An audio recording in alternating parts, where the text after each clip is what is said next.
Hello বন্ধুরা, সকলে কেমন আছো? আশা করি সবাই ভালো আছো। একটা নতুন ভিডিও নিয়ে তোমাদের কাছে চলে এসেছি। এই দেখেছো একটা পুরানো ধুনুচি, যেটার অবস্থা খুবই খারাপ। ভেতরে আগুন জ্বালানো হয় যেহেতু, তাই ভেতরটা পুড়ে পুড়ে কালো হয়ে গেছে। এবার আমি এটাকে ভালো করে ধুয়ে নিচ্ছি। পরিষ্কার করে একটা স্টিলের উল নিয়েছি, যাতে ঘষে ঘষে কালো দাগটা উঠে যায়। আর বাইরের অবস্থাটাও কিন্তু খুবই খারাপ, রঙটা উঠে হালকা হয়ে গেছে। আর এই পুরানো ধুনুচিটাকে আমি আবার নতুন করে রাঙিয়ে দেব, তারই ব্যবস্থা করছি। এবার পুরো ভিডিওটা তোমাদের কিন্তু দেখতে হবে, আর শুধু দেখলেই হবে না, চ্যানেলটিকে সাবস্ক্রাইব করে পাশে থাকতে হবে। এই রকম নতুন নতুন আরও ভিডিও নিয়ে চলে আসবো তোমাদের কাছে। এই দেখো, আমি খুব ভালো করে পরিষ্কার করে এবার একটা লাল রং নিয়ে পুরো ধুনুচিটায় লাল রং করতে বসে গেছি। আস্তে আস্তে আস্তে আস্তে আমি আমার পুরানো ধুনুচিটাকে রং করছি। তো এই দেখো, আমি রোদের মধ্যে নামিয়ে সেটাকে রং করার ব্যবস্থা করছি, যাতে ভালোভাবে শুকিয়ে যায়।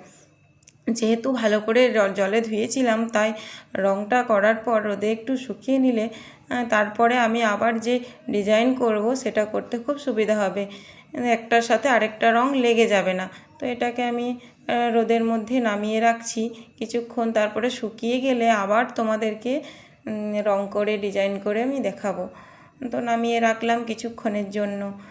আবার আমি নিয়ে বসে গেছি। এবার ভেতরের কালো যেটা পুড়ে গেছিলো সেখানটা হালকা করে রং করে নিলাম। যদিও ওটা আর ভালো রং হলো না, তবুও আবার তো সেই ভিতরটা পুড়বে, তাই ওটাকে নিয়ে আমি আর মাথা ব্যথা করলাম না।